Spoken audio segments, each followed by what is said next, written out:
Okay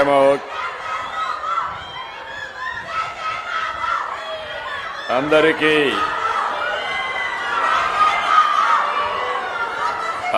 నమస్కారాలు. గౌరవనీయులు ఉప ముఖ్యమంత్రి జనసేన అధినేత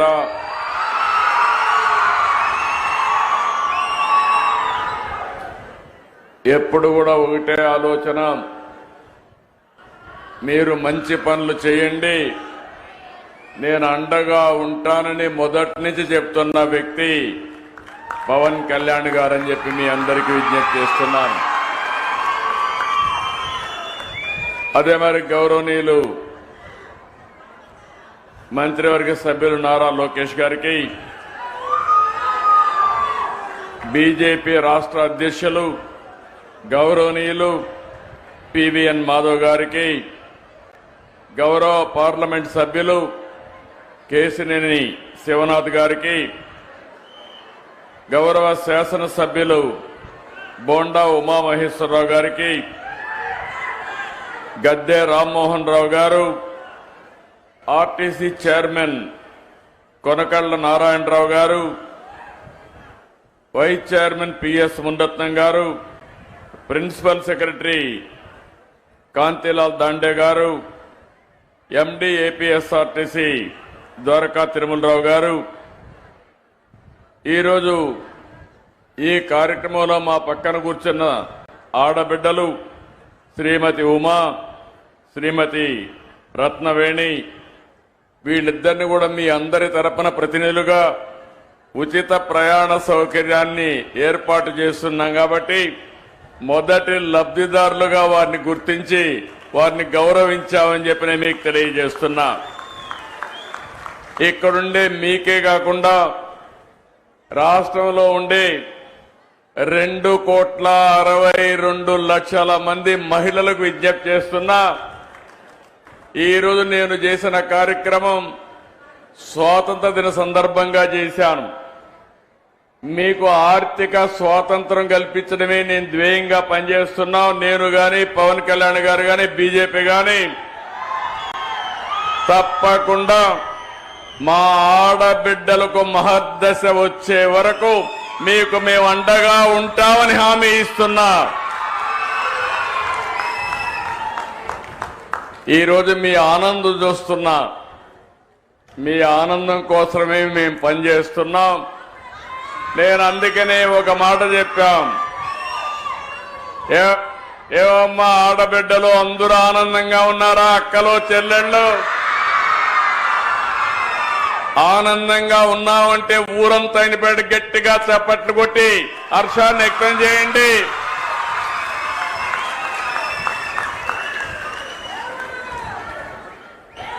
అందుకని ప్రధానమంత్రి గారు వికసిత్ భారత్ 2047 తీసుకొస్తే మనం స్వర్ణాంధ్రప్రదేశ్ 2047 తీసుకొచ్చాం. అందులో మీరు చూస్తే ఆరోగ్యం, ఆనందం, ఆదాయం అందరికీ ఉండాలనే ఏకైక లక్ష్యంతో ముందుకు పోతున్నాం. ఈరోజు మీరందరూ చూసినప్పుడు నేను ఇక్కడికి వస్తే దారంతా బస్సులో ప్రయాణం చేశాం. నేను మిత్రుడు పవన్ కళ్యాణ్ గారు మిగిలినందరం కలిసి. మీ ముఖాల్లో ఆనందం చూస్తే నాకు అనిపించింది నా పూర్వజన్మ సుకృతం ఇది. నా ఆడబిడ్డలకు మంచి చేశారని ఒక ఆనందం, ఒక తృప్తి. చాలా రోజులు అనుకున్నాం కానీ స్త్రీ శక్తి ఎప్పుడు ప్రారంభించాలి అంటే ఆగస్టు 15 ప్రారంభించాలని నిర్ణయం చేశామంటే దీని వెనకాల ఒక చరిత్ర ఉంది.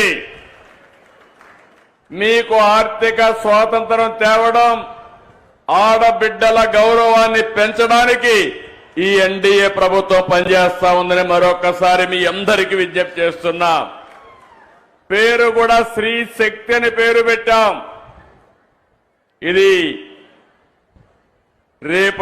ఇప్పుడు నుంచి ప్రతి ఆడబిడ్డ బస్సు ఎక్కి రాష్ట్రంలో ఏ ప్రాంతానికి పోవాలన్నా స్వేచ్ఛగా వెళ్లే అధికారం మీకు ఇచ్చామని మీ అందరికీ విజ్ఞప్తి చేస్తున్నాను. సూపర్ 6 ఆ రోజు చెప్తే నమ్మలేదు. ఈ రోజు గర్వంగా చెప్తున్నా సూపర్ 6 సూపర్ హిట్. అవునా కాదా? అవునంటే చేతులెత్తి చెప్పండి అవునని. దీనికి కారణం మీరు ఒక్కసారి ఆలోచిస్తే, నేను పవన్ కళ్యాణ్ గారు బీజేపీ ముగ్గురం కలిసి ఎన్డీఏగా కూటమి ఏర్పాటు చేశాం. ఎన్నికల ముందే పవన్ కళ్యాణ్ గారు ఒక మాట అన్నారు, ప్రభుత్వ వ్యతిరేక ఓటు చీలడానికి వీలు లేదు, రాష్ట్రాన్ని పునర్నిర్మాణం చేయాలి, బేషరతుగా పొత్తుంటుందని చెప్పిన వ్యక్తి పవన్ కళ్యాణ్ గారు అని చెప్పి నేను మీకు తెలియజేస్తున్నా. అన్ని ఆలోచించుకుని 3 పార్టీలు కూడా మేము ఒకే మాట చెప్పాం, రాష్ట్ర పునర్నిర్మాణం జరగాలి. మీరందరూ కూడా 5 సంవత్సరాలు చాలా ఇబ్బందులు పడ్డారు. నేను అడుగుతున్నా ఇక్కడుండే వాళ్ళని, 5 సంవత్సరాల్లో ఎప్పుడన్నా నవ్వారమ్మా మీరని అడుగుతున్నా.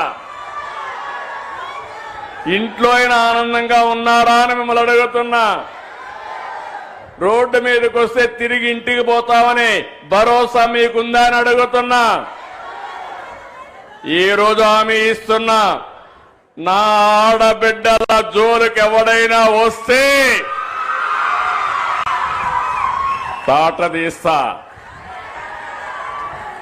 మీరు నిర్భయంగా ఉండొచ్చు. మీరు ఒకసారి గుర్తుపెట్టుకోవాలి, నాకు మీ మీద ఎక్కడా లేని అభిమానం ఇప్పుడు కాదు, 30 ఏళ్ల నుంచి ఇదే పని చేస్తున్నా. నేను మీటింగుల్లో చెప్పేవాడిని, ఆడబిడ్డల పరిస్థితి చూస్తే చిన్నప్పుడు తల్లిదండ్రుల పైన తల్లి తండ్రి కూడా వీక్ష చూపించేవారు. మగపిల్లలైతే చదివించేవాళ్ళు, ఆడపిల్లలైతే పెళ్లిళ్లు చేసి అత్తవారింటికి పంపించేసేవారు. పెద్ద అయిన తర్వాత భర్త పెత్తనం, సినిమాకు పోవాలన్నా లేకుంటే సరదాగా ఒక షాపింగ్కి పోవాలన్నా పర్మిషన్ తీసుకొని వెళ్ళాలి. భర్తకు మాత్రం పర్మిషన్ లేదు, భార్యకు మాత్రం పర్మిషన్ కావాలి. ఆ తర్వాత మీరు ఆలోచిస్తే, మీ కడుపులో పుట్టిన మీ బిడ్డలు పెద్ద అయిన తర్వాత నీకేంది తెలియదులే, నువ్వు వంటింట్లో ఉండు అని చెప్పేవారు. అప్పుడు నా ఆలోచనే డాక్రా సంఘాలు, మెప్మా సంఘాలను విజ్ఞప్తి చేస్తున్నా.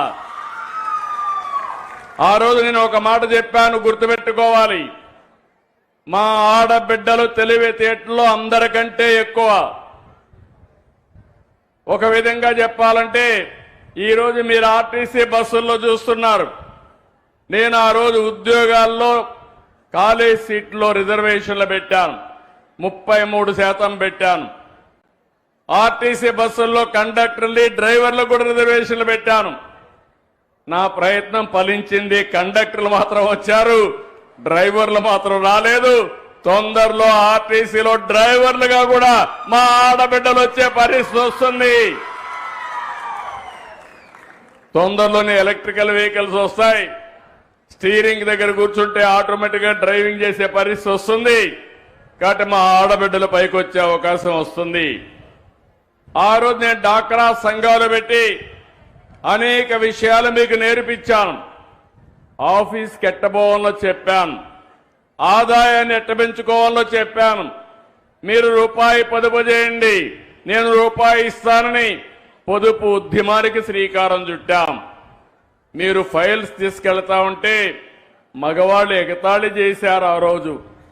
కానీ ఈరోజు నేను గర్వంగా చెప్పగలుగుతున్నా, ప్రతి ఒక్క కుటుంబంలో ఆ కుటుంబానికి ఆర్థిక ఆసరాగా తయారైంది నా తెలుగింటి ఆడబిడ్డలని మరొక్కసారి విజ్ఞప్తి చేస్తున్నా. సుదీర్ఘ ప్రయాణం.